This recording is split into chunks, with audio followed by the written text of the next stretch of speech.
வணக்கம். இறையருளும் குரு அருளும் வழிகாட்ட ஜோதிட ஒளி உங்கள் வாழ்வை வளமாக்கட்டும். குரு அருள் ஆஸ்ட்ரோ டிவி தங்களை வரவேற்கிறது. சித்திரை சித்தன் முத்துகிருஷ்ணன் உங்களோடு. இன்று நாம் பார்க்க இருக்கும் பதிவு 12 லக்னங்களுக்கும் புதன் பகவான் தனது ஆதிபத்திய விசேஷத்தால் என்ன பலன்களை தருகின்றார். உங்கள் லக்னத்துக்கு புத பகவான் நல்லவரா கெட்டவரா, அவர் யாரோட சேர்ந்தால் நல்லது, அவர் எந்த ராசியில் எந்த பாவத்தில் இருந்தால் நல்லது, அதே போன்று அவர் பலம் பெறுவது நல்லதா பலவீனப்படுவது நல்லதா, உங்கள் லக்னத்திற்கு அவர் சுப ஆதிபத்தியம் பெறுகிறாரா அசுப ஆதிபத்தியம் பெறுகிறாரா, இப்படிங்கிற விஷயத்தை தான் இந்த பதிவில் நாம் பார்க்க இருக்கின்றோம். 12 லக்னத்துக்கும் நம்ம இந்த பதிவில் பலன்கள் சொல்ல போவதில்லை. ஸோ புதன் அப்படிங்கிற ஒரு கிரகம் நமக்கு நம்ம லக்னத்திற்கு ஃபேவராக இருக்குமா அன்ஃபேவராக இருக்குமா அப்படிங்கிறது, அது அவருடைய ஆதிபத்தியம் எந்த அளவுக்கு இருக்குது, அவர் எங்கே இருக்கலாம், யாரோட சேர்ந்து இருக்கலாம் அப்படிங்கிறது தான் திரும்பவும் உங்களுக்கு இதை நினைவூட்டுகின்றோம். சரிங்களா? அதனால் இந்த பதிவு கொஞ்சம் பெருசாக தான் போகும். ஏன்னா 12 லக்னத்துக்கும் சின்னதாக சொன்னோம்னா கூட, குறைச்சி சொன்னோம்னா கூட அது குறைஞ்சபட்சம் ஒரு 30 நிமிடத்தை தொட்டுடுது எப்படி இருந்த போதிலும். அதனால் இதில் ஒரு விருப்பம் இருக்கிறவங்க, தெரிஞ்சுக்கணுன்னு ஆசைப்படுறவங்க, ஜோதிட மாணவர்கள் நிச்சயமாக உங்களுக்கு இந்த பதிவு ஒரு பயனுள்ள பதிவாக இருக்கும். ஸோ இதை முழுசாக தெரிஞ்சுக்கணும் ஆசைப்படுறவங்க பொறுமையாக ரிலாக்ஸாக கொஞ்சம் கொஞ்சமாக கேட்டு மனசில் பதிய வச்சிங்க, அல்லது நோட்ஸ் எடுத்து வச்சிங்க. இல்லைங்க எனக்கு இதெல்லாம் ஏற்கனவே தெரியும் அப்படின்னு நினைக்கிறவங்க தாராளமாக இந்த பதிவை கடந்து சென்று விடலாம் அப்படிங்கிறது நம்மளுடைய பரிந்துரை. சரிங்களா? ஸோ இந்த பதிவை பொறுத்தவரையிலும் புத பகவான் அப்படிங்கிறவரை பற்றி 12 லக்னங்களுக்கும் அவர் பெற்ற ஆதிபத்தியத்தை பற்றிய ஒரு சிறந்த பதிவாக இது இருக்கும் அப்படிங்கிறதுல மாற்று கருத்து இல்லை நண்பர்களே. நம்மளுடைய இந்த சேனலை, குரு அருள் ஆஸ்ட்ரோ டிவி சேனலை முதல் முறையாக நீங்கள் பார்க்குறீங்க அப்படின்னாக்கா தயவு செஞ்சு இந்த சேனலை கொஞ்சம் சப்ஸ்கிரைப் பண்ணுங்கள். இந்த காணொளி உங்களுக்கு ரொம்ப பிடிச்சிருந்தது அப்படின்னாக்கா ஒரு லைக் பண்ணுங்கள், ஷேர் பண்ணுங்கள் அப்படிங்கிறது நம்மளுடைய வேண்டுகோள். சரிங்களா? சரி வாங்க, இப்போது இன்றைய பதிவுக்கு உண்டான நிலைப்பாடுகளை நம்ம பார்ப்போம். தலைப்பு அப்படின்னும் போது 12 லக்னங்களுக்கும் புத பகவான் தரும் பலன்கள் அப்படிங்கிறது. ஸோ இது லக்னம் அப்படின்ட்டு வந்துட்டாலே ஆதிபத்திய விசேஷத்தை நம்ம தொட்டுடணும் அப்படிங்கிறத ஞாபகத்தில் வச்சுங்க. அதுக்கு முன்னால் புத பகவான் அப்படிங்கிறவருக்கான முக்கியமான பொறுப்புகள் அவர்கிட்ட நிறைய இருக்குது. அதில் இம்பார்ட்டண்டான ஒரு விஷயங்களை நம்ம பார்த்துருவோம். புதன் அப்படின்னு சொல்லிட்டு சொன்னோம்னாலே கல்விக்கு அதிபதி, வித்யாகாரகன் அப்படிங்கிறது புதனுடைய ஒரு தனித்துவம் பார்த்துக்கோங்க. புதன்கிட்ட இருக்கிற மற்றொரு முக்கியமான ஒரு விஷயம் அப்படின்னாக்கா, சந்தர்ப்ப சூழ்நிலைக்கு ஏற்றவாறு அவர் தன்னை அந்த இருக்கிற இடம், ஒரு இந்த இடத்துல வெப்பம் அதிகமாக இருக்குதுனாக்கா அதுக்கேற்ற மாதிரி தன்னுடைய உடல்நிலையை அவங்க மாற்றிக்குவாங்க.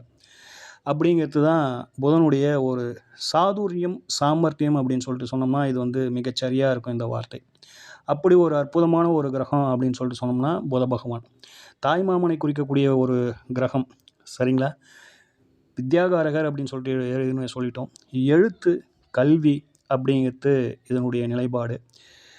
தரகு, கமிஷன், ஏஜென்சி, ஒப்பந்தம் இதெல்லாம் இவருடைய தனித்துவங்களில் மிகப்பெரிய ஒரு பலம். சரிங்களா? ஸோ இன்றைய காலகட்டத்தில் இதை எல்லாத்தையும் தாண்டி இன்னொரு விஷயம் அப்படின்னாக்கா கலைத்துறையில் நாட்டியமாகட்டும், இசையாகட்டும், எழுத்தாகட்டும், கவிதையாகட்டும், கதையாகட்டும், இது அத்தனைக்கும் புதனின் நிலைப்பாடு ரொம்ப முக்கியமாகப்படுது அப்படிங்கிற மாதிரியான ஒரு நிலைப்பாடு. கூடுதலாக ஒரு மனுஷனுக்கு கவலைன்னு ஒன்று வந்துட்டாக்கா அந்த கவலையிலிருந்து விடுபடணும் அப்படின்னாக்கா மனசு விட்டு அவங்கெல்லாம் சிரிக்கணும். அந்த சிரிப்புக்கு சொந்தக்காரர், கலகலப்புக்கு சொந்தக்காரர், சிரிக்க வச்சு மகிழ்ச்சியை கொடுக்கக்கூடிய ஒரு அற்புதமான கிரகம் எதிரா அப்படின்னாக்கா நவகோள்களிலேயே புத பகவானுக்கு மட்டுமே அந்த ஒரு தனிச்சிறப்பு உண்டு அப்படிங்கிறத இங்கே அழுத்தமாக உங்களோடு பகிர்ந்து கொள்கின்றோம். சரிங்களா? சரி வாங்க, இப்போது ஒவ்வொரு லக்னத்திற்கும் புத பகவான் எத்தகைய நிலையில் தன்னுடைய பங்களிப்பை கொடுக்கின்றார், அவர் எப்படி இருந்தால் நல்லது அப்படிங்கிற ஆதிபத்திய விசேஷத்தின் சிறப்புகளை உங்களோடு பகிர்ந்து கொள்கின்றோம். இப்போது முதல்ல மேஷ லக்னத்தை எடுத்துக்குவோம். மேஷ லக்னம் அப்படின்னு சொல்லிட்டு சொல்லுகின்ற பொழுது புத பகவான் பெற்ற ஆதிபத்தியம் அப்படிங்கிறது 3 மற்றும் 6 முயற்சி ஸ்தானாதிபதியும் சத்ருஸ்தானாதிபதியாகவும் வருகின்றார். அதனால் இவர் இந்த ஆதிபத்தியம் அப்படிங்கிறது சிறப்பில்லாத ஒரு ஆதிபத்தியமாக இருந்தாலும் கூட, ஆனால் இவரை பொறுத்தவரையிலும் தனித்து பலம் பெறுவது சிறப்பல்ல அப்படிங்கிறது தான் கொஞ்சம் நிதர்சனம். அதாவது வந்து தனியாக இருக்கக்கூடாது இவர். இவர் முடிஞ்ச அளவுக்கு இந்த கிரகத்தை பொறுத்தவரையிலும் சூரியனோடையே நெருக்கமாக வரக்கூடிய ஒரு கிரகம். ஸோ அதனால் வந்து இவர் சூரியனோடு இருப்பது வந்து சிறப்பு. அதிலும் எந்தெந்த இடத்துல இவங்க இருவரும் சேர்ந்து இருந்தாங்கன்னா மேஷ லக்னத்துக்கு சிறப்பு அப்படிங்கிறத சுருக்கமாக பார்த்துருவோம். லக்னத்தில் சூரியன் புதன் இருப்பது சிறப்புங்க. அடுத்ததாக மிதுனத்தில் சூரியன் புதன் இருவரும் சேர்ந்து இருப்பது சிறப்பு. கன்னியில் சூரியன் புதன் சேர்ந்து இருப்பது சிறப்பு. விருச்சிகத்தில் சூரியனும் புதனும் சேர்ந்து இருப்பது சிறப்பு. அடுத்ததாக 4ஆம் இடமான கேந்திரத்தில் சூரியனும் புதனும் சேர்ந்து இருப்பது சிறப்பு அப்படிங்கிறத பார்த்துக்கோங்க. இந்த இடங்கள்லாம் இவங்க இருவரும் சேர்ந்து இருப்பது ரொம்ப சூப்பரான ஒரு விஷயம். அதே போல் வந்து சூரியன், சுக்கிரன், புதன் இந்த மூவரும் சேர்ந்து கும்பத்தில் இருந்தாங்க அப்படின்னாக்கா இதுவும் வந்து ஒரு நல்ல நற்பலனை கொடுக்குது அப்படிங்கிறதுல மாற்று கருத்து இல்லைங்க. ஆக மேஷ லக்னத்தை பொறுத்தவரையிலும் ஆதிபத்தியம் சிறப்பில்லாத ஒரு கிரகமாக இருந்தாலும் புதன் அவர் வந்து ஒரு பாவர் தான். அவர் வந்து மாரகத்தை கொடுக்கக்கூடிய ஒரு நிலைப்பாட்டில் இருக்கக்கூடிய ஒரு கிரகம்தான். அப்படி என்றாலும் கூட அவர் தனித்து இருந்தால் தான் வந்து ரொம்ப கஷ்டங்க. தனித்து அதுலேயும் வந்து தனித்து உச்சலாம் பெற்றுட்டாரு அப்படின்னாக்கா அது வந்து பொருளாதார ரீதியாகவும் வேலைக்கும் நல்ல விஷயத்தை கொடுக்குதே தவிர மற்றபடி அது பெரிய அளவில் வந்து ஒரு நல்ல விஷயத்தை கொடுக்குறதில்ல அப்படிங்கிறத உங்களுக்கு வரும் ஜாதகங்களை நீங்கள் ஆய்வு செஞ்சு பாருங்கள். அதனுடைய ரிசல்ட்டை நம்மளோட பகிர்ந்துக்கோங்க. சரிங்களா?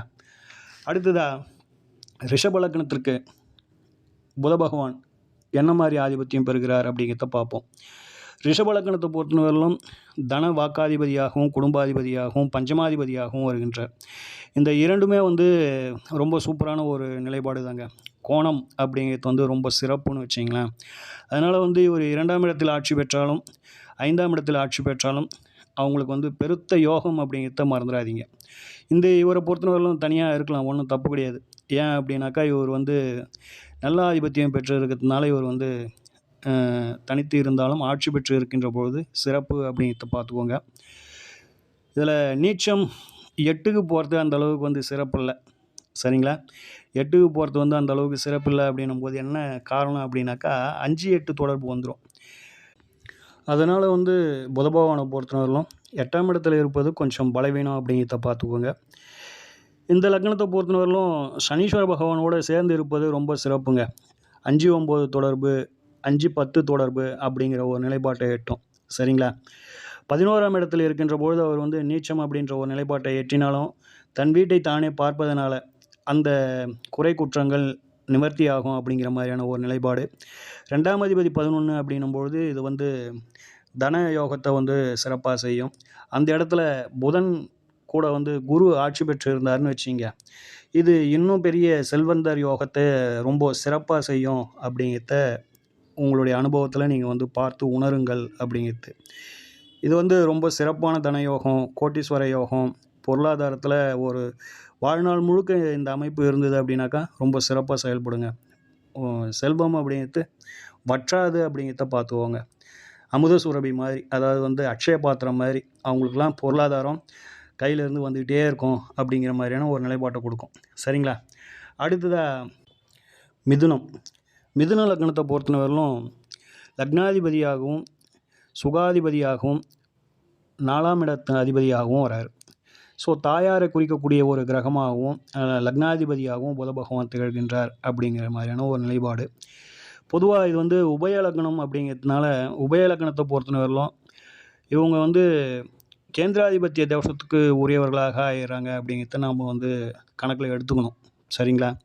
ஸோ அந்த வகையில் பொறுத்தவரையிலும் உபய லக்னங்களுக்கு இவரை பொறுத்தவரையிலும் கேந்திரங்களில் நின்று பலம் பெறுவதை காட்டிலும் கோணங்களில் இருக்கிறது சிறப்பு அப்படிங்கிறது தான் இதனுடைய நிலைப்பாடு. கேந்திரங்களில் இருக்கின்ற பொழுது அது சொந்த வீடாக இருந்ததுனாக்கா பெரிய அளவில் வந்து பாதிப்பை கொடுக்காது. கூடுதலாக வந்து கேந்திரங்களில் இருக்கின்ற பொழுது ஒளிகிரகங்களோடு சேர்ந்து இருக்கின்ற பொழுதும் அது வந்து பெரிய அளவில் பாதிப்பை தராது அப்படிங்கிற மாதிரியான ஒரு நிலைப்பாட்டை நீங்கள் வந்து பார்த்துக்கங்க. இருப்பினும் இந்த நிலைப்பாட்டை பொறுத்தவரையிலும் ஒரு இது போன்ற அமைப்புகளில் இருப்பது சிறப்பு. லக்னாதிபதியாகி 4ஆம் அதிபதியாகி இவர் வந்து 10ஆம் இடத்துக்கு போகின்ற பொழுது இவர் வந்து நீச்சமாகிடுவார் அப்படிங்கிறத மறந்துடாதீங்க. அந்த இடத்துல வந்து ஒளிகிரகங்களோடு இருக்கின்ற பொழுது அது வந்து சிறப்பான ஒரு யோகத்தை செஞ்சிடும். அப்படி இல்லாத பட்சத்தில் அது வந்து கேந்திராதிபத்திய தோஷமாகி அது வந்து கொஞ்சம் சங்கடத்தை கொடுக்கும் அமைப்பில் இருந்துடும் அப்படிங்கிறதையும் மறந்துடாதீங்க. சரிங்களா? மற்றபடி லக்னாதிபதி அப்படிங்கிறதுனால வந்து இவர் வந்து பலவீனப்படுவது சிறப்பில்ல அப்படிங்கிற ஒரு விஷயத்த எப்பயுமே வந்து ஞாபகத்தில் வச்சுங்க. சரிங்களா? அடுத்ததாக நம்ம பார்க்க இருக்கின்ற லக்னம் அப்படின்னும் பொழுது கடக லக்னம். மிதுனத்தை பார்த்தோம், இப்போது கடகத்துக்கு வந்துடுவோம். கடகத்தை பொறுத்தவரையிலும் இவர் வந்து 3-12க்குரிய ஒரு ஆதிபத்தியம் பெற்ற கிரகமாக இருக்கின்றார். முயற்சி ஸ்தான அதிபதி அப்படிங்கிறது வந்து புதனாக இருக்குது. அறிவு சார்ந்த விஷயங்கள்லையும் கணிதம் சார்ந்த விஷயங்களையும் உங்களுடைய முயற்சிகள் இருக்கும் அப்படிங்கிற மாதிரியான ஒரு நிலைப்பாடு.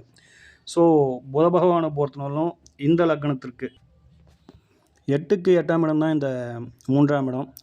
12ஆம் இடம் என்பது அயன சயன போகஸ்தானம்.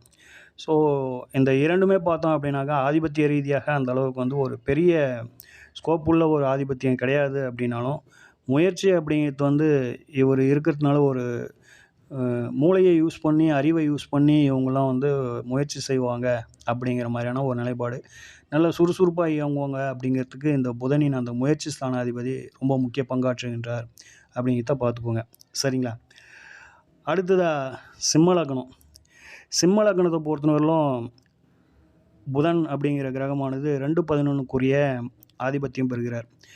தனாதிபதியாகவும் லாபாதிபதியாகவும் வர்றார். அதனால் வந்து இவர் 2ல் ஆட்சியாகி இருந்தாலும் 11ல் ஆட்சியாகி இருந்தாலும் பொருளாதாரம், குடும்பம் இதெல்லாம் வந்து ரொம்ப சூப்பராக இருக்கும் அப்படிங்கிற மாதிரியான ஒரு நிலைப்பாடு. ஏன்னா 2 அப்படிங்கிறது வந்து தனஸ்தானம், 11 அப்படிங்கிறது வந்து லாபம், வெற்றி, பணபரஸ்தானம். இந்த இரண்டுமே வந்து பணபரஸ்தானமாக இருக்கிறதுனால இவங்களுடைய பொருளாதாரத்தை தீர்மானிக்கும் ஒரு கிரகமாக வந்து புத பகவான் இருக்கிறார். அதனால் வந்து இவர் வந்து அஸ்தங்கமாவதோ பகை கிரகத்துடன் சேருவதோ அந்த மாதிரியான ஒரு நிலைப்பாட்டெலாம் இது வந்து எட்டவே கூடாது அப்படிங்கிறத பார்த்துக்கோங்க.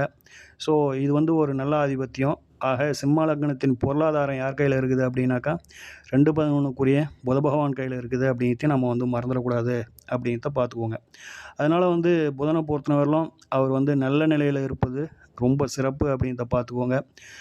இந்த லக்னத்தை பொறுத்தவரையிலும் அவர் சிம்ம லக்னத்தின் யோகாதிபதியான செவ்வாய் பகவானோட சேர்வது ரொம்ப சிறப்புங்க.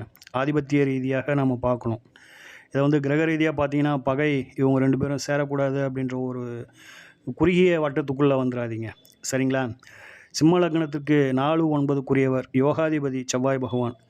அவர் சேருகின்ற பொழுது 2-4 அப்படின்னும்போது இது வந்து பொருளாதாரம் அப்படிங்கிறதெல்லாம் வந்து தாயோட அந்த கட்டுப்பாட்டில் வரும் அப்படிங்கிற மாதிரியான ஒரு அமைப்பு. 4-11 அப்படின்னும்பொழுதும் இதுவும் வந்து சொத்துக்களால் ஒரு ஆதாயம் அப்படிங்கிற மாதிரியான ஒரு நிலைப்பாட்டை எட்டும். 9-11 அப்படின்னும்போது பாக்கிய மேன்மை பெறும் அப்படிங்கிற மாதிரியான ஒரு நிலைப்பாட்டை எட்டும். ஸோ இந்த கிரக சேர்க்கை சிம்ம லக்னத்திற்கு ஒரு சிறப்பான யோகத்தை செய்யும் அப்படிங்கிறதுல ஆதிபத்திய ரீதியாக இது வந்து ஒரு அமைப்பு அப்படிங்கிறத பார்த்துக்கோங்க. இதே கிரக சேர்க்கையை பொறுத்தவரையிலும் இவங்களோட வந்து குரு வீடான தனுசில் குரு, புதன், செவ்வாய் இந்த 3 பேரும் தனுசில் இருந்தாங்கன்னு வச்சுக்கிங்க, இது வந்து பெரிய ராஜயோகத்தை கொடுக்கும் அப்படிங்கிற மாதிரியான ஒரு நிலைப்பாடு. சரிங்களா? ஸோ இந்த மாதிரிலாம் ஒரு கிரக சேர்க்கை ஆதிபத்திய ரீதியாக இருக்குதா அப்படின்னு பாருங்கள். பார்த்தீங்க அப்படின்னாக்கா அவங்க எந்த அளவுக்கு இருக்கிறாங்க அப்படிங்கிறத நல்லா ஆய்வு செய்து பாருங்கள். சரிங்களா? இப்போ நம்ம அடுத்த லக்னமான கன்னியா லக்னத்துக்கு வந்துடுவோம். கன்னியா லக்னத்தை பொறுத்தவரையிலும் லக்னாதிபதியாகவும் ஜீவனாதிபதியாகவும் புத பகவான் வருகின்றார். இங்கேயும் வந்து அவருக்கு வந்து கேந்திராதிபத்திய தோஷம் அப்படிங்கிறது வந்து உண்டு. இருப்பினும் லக்னாதிபதின்றதுனாலையும் இவரே ஜீவனாதிபதி அப்படிங்கிறதுனாலையும் இவர் வந்து பலவீனப்படாமல் இருப்பதும் பங்கப்படாமல் இருப்பதும் சிறப்பு அப்படிங்கிறத பார்த்துக்கோங்க. ஸோ ஏன் அப்படின்னாக்கா ஜீவனம் அப்படிங்கிறது இவர் தான் இவருடைய ஜீவனத்தை தீர்மானிக்கின்றார் அப்படின்ற ஒரு நிலைப்பாட்டை எட்டுது. ஸோ அதனால் வந்து லக்னாதிபதி 10ஆம் அதிபதியாகி அவர் வந்து பலவீனப்படாமல் இருப்பது சிறப்பு. இவங்களை பொறுத்தவரையிலும் இவங்கெல்லாம் வந்து இன்னொருத்தவங்ககிட்ட போயிட்டு வேலைக்கு செஞ்சாங்க அப்படின்னாக்கா இவங்களுடைய லக்கு மற்றவங்களுக்கு போகும் அப்படிங்கிறத மறந்துடாதீங்க. சரிங்களா? ஸோ அடுத்த ஒரு லக்னத்துக்கு வந்துடுவோம். அடுத்த லக்னம் அப்படின்னு சொல்லுகின்ற பொழுது துலா லக்னம். துலா லக்னத்திற்கு புத பகவான் என்ன ஆதிபத்தியம் பெற்றிருக்கிறார் அப்படின்னு பார்த்தீங்க அப்படின்னாக்கா அவர் வந்து பாக்கியாதிபதியாகவும் விரையாதிபதியாகவும் வரார். ஸோ பாக்கியம் அப்படிங்கிறது இங்கே வந்ததுனால விரயம் அப்படிங்கிறது வந்து அடிபட்டு போகுது. அதனால் வந்து பாக்கியாதிபதி ஆகிய புத பகவானை பொறுத்தவரையிலும் பாக்கியத்தில் இருப்பது சிறப்பு, லக்னத்தில் இருப்பது சிறப்பு, 5ஆம் இடத்துல இருப்பது சிறப்பு. ஏன்னா ஒரு கோணாதிபதி ஒரு கோணத்தில் இருக்கும்போது நல்ல ஒரு பவர்ஃபுல்லான ஒரு விஷயங்களை செய்யுது. அதேபோல் வந்து புதனை பொறுத்தவரையிலும் அவர் வந்து சுபகிரகங்களோடு இருக்கும்போது சுபகிரகமாகவும், அசுபர்களோடு இருக்கும்போது அசுபகிரகமாகவும் மாறிடுவார்.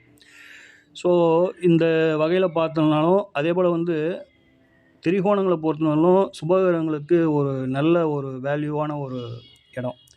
அவங்கள பொறுத்தவரையிலும் சுபர்களை பொறுத்தவரையிலும் திரிகோணங்கள் இருக்கின்ற பொழுது அவங்க வந்து ஒரு நல்ல பலன்களை கொடுக்குறாங்க அப்படிங்கிறதையும் நம்ம வந்து இங்கே வந்து கணக்கில் எடுத்துக்கணும். அந்த வகையில் வந்து இவர் பாக்கியாதிபதி ஆனதுனால லக்னம் 5ஆம் இடம் 9ஆம் இடங்களில் இருப்பது ரொம்ப ரொம்ப சிறப்பு அப்படிங்கிறத பார்த்துக்கோங்க. 8க்கு வரக்கூடாது, 6க்கு போகக்கூடாது. ஏன்னா தந்தை வந்து கஷ்டத்தை கொடுக்குற அமைப்பில் வந்து 8ஆம் இடத்துல இருக்கின்ற பொழுது அமைஞ்சிடும். 6ஆம் இடத்துல இருக்கின்ற பொழுது கருத்து வேறுபாடுகள் ஏற்படும் அப்படிங்கிறதையும் நம்ம வந்து மறந்துடக்கூடாது. சரிங்களா? ஸோ இது வந்து ரொம்ப சூப்பரான ஒரு ஆதிபத்தியம் அப்படிங்கிறத பார்த்துக்கோங்க. அடுத்ததாக விருச்சிக லக்னத்தை பொறுத்தவரையிலும் அட்டமாதிபதியாகவும் லாபாதிபதியாகவும் இருக்கின்றார். இப்போது இதில் வந்து நமக்கு வந்து 11ஆம் அதிபதியாக இருக்கின்ற பொழுது நல்லது. ஆனால் அட்டமாதிபத்தியம் பெற்றதுனால அது வந்து சிறப்பல்ல. ஸோ இந்த இடத்த பொறுத்தவரையிலும் குரு புதன் அப்படின்ற இந்த அமைப்பை பொறுத்தவரையிலும் குரு இங்கே 11ஆம் இடத்துக்கு போயிட்டு புதன் உச்சம் பெற்று இருக்கின்ற பொழுது இது வந்து தனலாபத்தை வந்து சிறப்பாக செய்யும் அப்படிங்கிற மாதிரியான ஒரு நிலைப்பாடு. ஸோ இது 2-11 தொடர்பு அப்படிங்கிறது. ஆனால் வந்து விருச்சிக லக்னத்தை பொறுத்தவரையிலும் புதன் அப்படிங்கிறது பலம் பெறாமல் இருப்பதே வந்து சிறப்பு அப்படிங்கிறத பார்த்துக்கோங்க. இருப்பினும் அவர் தான் வந்து வெற்றியை கொடுப்பவர், அவர் தான் வந்து ஆசை அபிலாஷைகளை நிறைவேற்றம் செய்வர், அவரே வந்து கஷ்ட நஷ்டங்களையும் கொடுக்கக்கூடிய அமைப்பில் இருக்கிறாரு.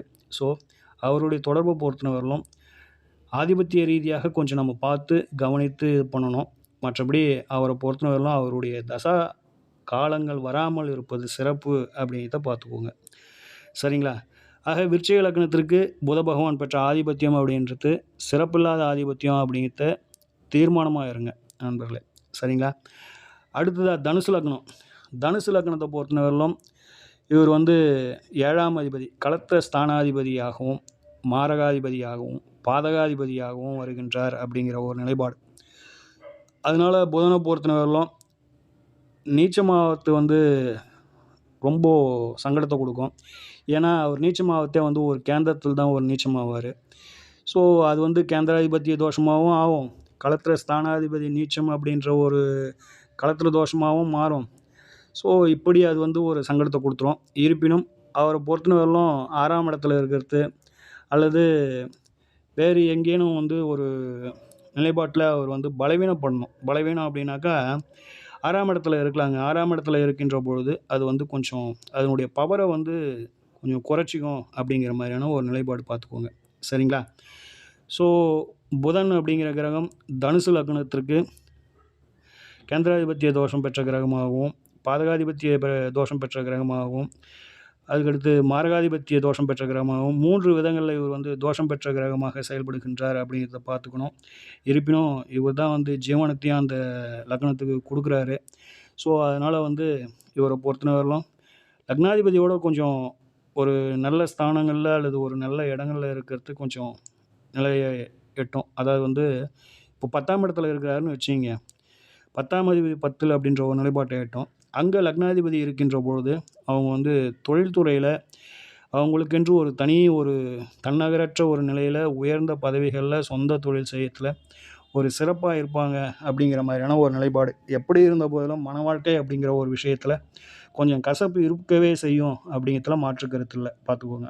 சரிங்களா? அடுத்ததாக மகர லக்னம்.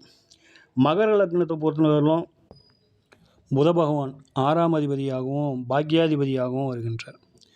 அதனால் இந்த லக்னத்தை பொறுத்தவரையிலும் பாக்கியம் அப்படிங்கிறது ஒரு திரிகோண ஸ்தானம் அப்படிங்கிறதுனால 6ஆம் அதிபதி அந்த ஆதிபத்தியம் அப்படிங்கிறது வந்து கொஞ்சம் பலவீனப்பட்டு போயிடும். இது வந்து முதன்மையான ஒரு நிலைப்பாட்டை எட்டும். ஸோ இவர் வந்து ஒரு சுபகிரக வரிசையிலும் சுப ஆதிபத்தியத்தின் வரிசையிலும் நம்ம வந்து இவர் வந்து கொண்டு செல்வது சிறப்பான ஒரு நிலைப்பாடு அப்படிங்கிறத பார்த்துக்கோங்க. இப்போது புதனை பொறுத்தவரையிலும் துலாத்தில் இருப்பது, துலாத்தில் சுக்கிரன் இருந்து துலாத்தில் புதனும் வந்துட்டாருன்னு வச்சுங்க, இது வந்து ஒரு சிறந்த யோகத்தை கொடுத்து அரசாங்கம், அரசியல், மருத்துவம் போன்ற ரொம்ப ஹை லெவலில் ஒரு பெரிய தலைமை பொறுப்புகள் அல்லது நல்ல சொந்த தொழில், அதுலேயும் வந்து நல்ல ஒரு உயர்ந்த தொழில் அப்படிங்கிறதுலாம் இது கொடுக்கும். என்ன காரணம் அப்படின்னாக்கா, 9ஆம் அதிபதி புதன், 10ஆம் அதிபதி சுக்கிரன், இது கர்மாதிபதி யோகத்தை ஏற்படுத்தும். அந்த வகையில் வந்து இது வந்து ஒரு சிறந்த யோகமாக இது வந்து செயல்படும் அப்படிங்கிறத யோகங்கள்லேயே இது வந்து முதல் தரமான யோகம் அப்படிங்கிறத பார்த்துக்கோங்க. ஸோ இந்த அமைப்பை பொறுத்தவரையிலும் இங்கே சுக்கிரன் அப்படிங்கிற ஒரு துலாத்தில் இருந்து புதன் அங்கே இருக்கிறது வந்து ரொம்ப சிறப்பு. அதே போல் வந்து புதன் அதே 6ஆம் இடத்துல இருக்கின்ற போது சுக்கிரன் அங்கே போகலாம். இதுவும் வந்து 2ஆம் தரமான ஒரு கர்மாதிபதி யோகமாக செயல்படும் அப்படிங்கிறத பார்த்துக்கோங்க. அதாவது வந்து ஒரு ஜாதகத்தில் கர்மாதிபதி யோகம் மொத்தம் 3 விதங்களில் செயல்படுங்க. அதில் இது 2வது ரகம். எப்படின்னு கேட்டிங்கன்னா, முதல் ரகம் வந்து 9, 10 லக்னத்துக்கு 9க்கும் 10க்கும் இது வந்து முதல் தரமான கர்மாதிபதி யோகம். இப்போது நாம் என்ன சொல்கிறோம், 6ஆம் அதிபதியாகி மகர லக்னமாகி 6ஆம் இடத்துல புதன் இருக்கின்ற போது ஆட்சி ஆவார். அங்கே வந்து சுக்கிரன் இருக்கின்ற பொழுது அப்படின்னு சொல்லிட்டு சொல்கிறோம். சேர்க்கை வந்து ஒரு தரமான ஒரு கர்மாதிபதி யோகத்தை ஏற்படுத்தும் அப்படின்னு சொல்கிறோம். எப்படி அப்படின்னாக்கா, சுக்கிரன் வந்து மகர லக்னத்திற்கு 5ஆம் அதிபதி ஆகின்றார். அவர் 6ஆம் இடத்துல இருக்கிறார். இதை அப்படியே மனசில் பதிய வச்சுக்கோங்க. இப்போது 9ஆம் இடத்திற்கு பாக்கியம்தான் இந்த 5ஆம் இடம் இல்லைங்களா? 9ஆம் இடத்திற்கு 10ஆம் இடம் அப்படிங்கிறது தான் இந்த மிதுனம். சரிங்களா? ஸோ இப்போ வந்து பாக்கியத்தின் கர்மாதிபதிகள் இந்த புதனும் சுக்கிரனும் அப்படிங்கிறத மனசில் வச்சிங்க. இதுவும் வந்து தொழில் ரீதியாகவும் வேலை ரீதியாகவும் ஒரு நல்ல உயர்வான ஒரு நிலைப்பாட்டை எட்டும் அப்படிங்கிறத பார்த்துக்கோங்க. சரிங்களா? ஸோ இந்த லக்னத்தை பொறுத்தவரையிலும் சுக்கிரன் புதன் சேர்க்கை, சுக்கிரன் புதன் சனீஸ்வர பகவானுடைய சேர்க்கையும் ஒரு நல்ல ஒரு நிலைப்பாட்டை எட்டும் அப்படிங்கிறத பார்த்துக்கோங்க.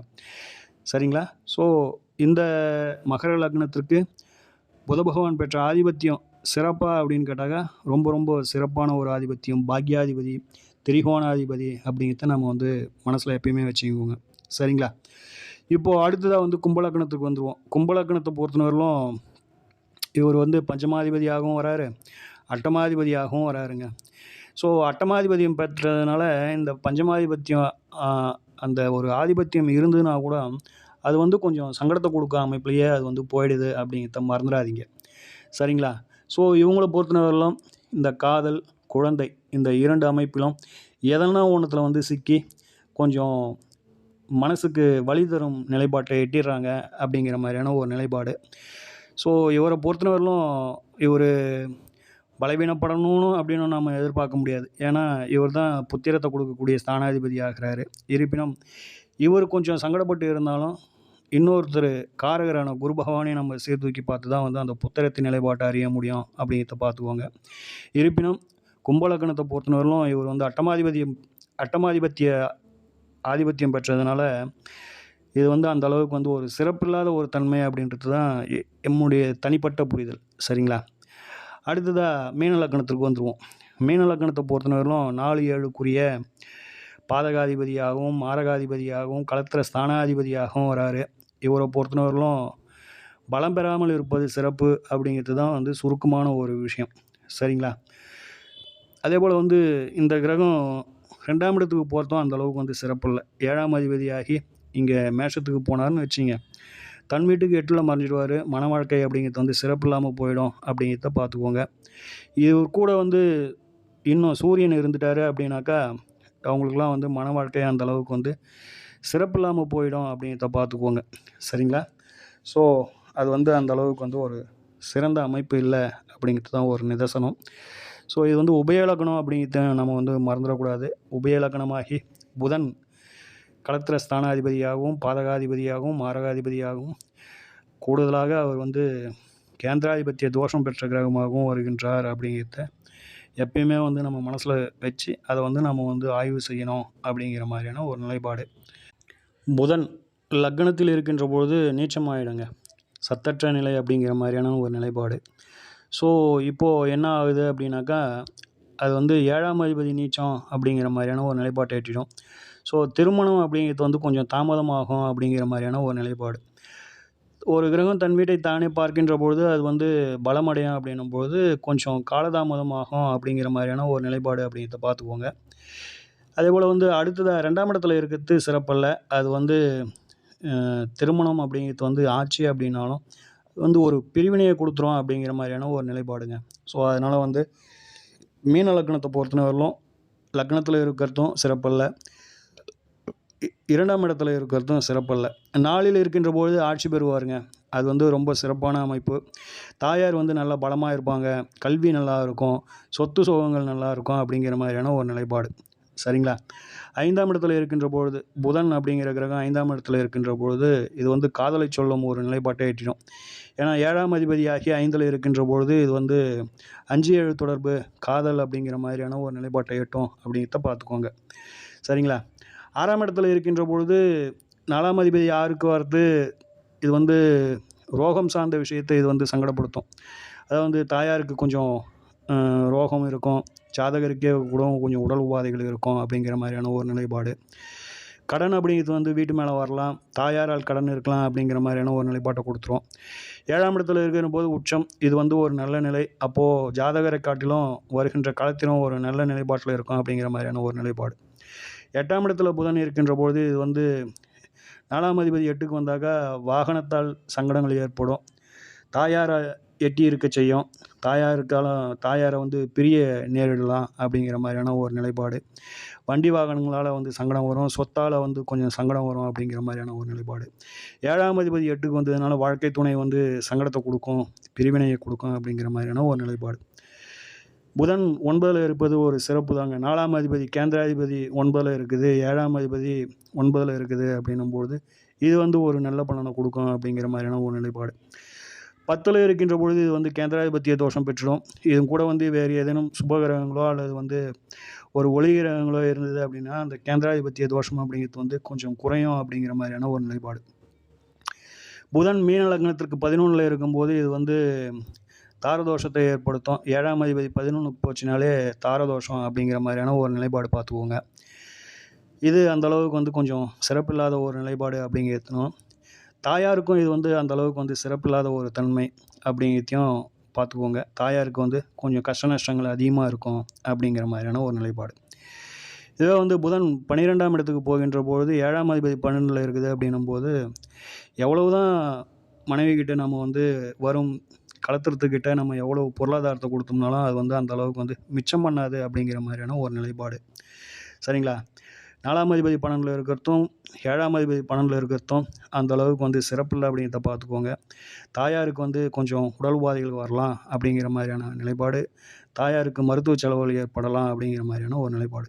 சுகாதிபதி 4ல் இருந்து 12ல் இருந்து 6 பார்க்குது அப்படின்னும்போது ஜாதகருக்குமே வந்து கொஞ்சம் ஹெல்த் இஷ்யூஸ் வந்து கொஞ்சம் ஏற்படலாம் அப்படிங்கிற மாதிரியான ஒரு நிலைப்பாடு. ஸோ இந்த மீன லக்னத்துக்கு மட்டும் புத பகவானை பெற்ற ஆதிபத்தியத்தின் மூலயமா அவர் 12 கட்டங்களில் எங்கே இருந்தால் என்ன மாதிரியான ஒரு நிலைப்பாட்டை கொடுப்பாரு அப்படின்னு சொல்லிட்டு ரொம்ப சுருக்கமாக சொல்லியிருக்கிறோம்.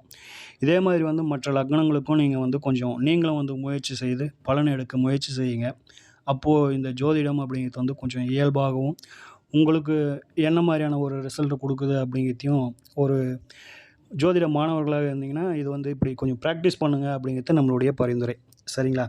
ஸோ இந்த பதிவு பொறுத்தவரையிலும் உங்களுக்கு ஒரு பயனுள்ள பதிவாக இருந்திருக்கும் அப்படின்றதுல எந்த ஒரு மாற்று கருத்தும் இல்லை. இந்த பதிவு பற்றிய உங்களோட மேலான கருத்துக்களை தயவு செஞ்சு வந்து கமெண்ட் பாக்ஸில் பதிவேற்றம் செய்யுங்கள். உங்களது வெளிப்படையான கருத்துக்களை நீங்கள் வந்து தயங்காமல் நீங்கள் வந்து போடுங்க.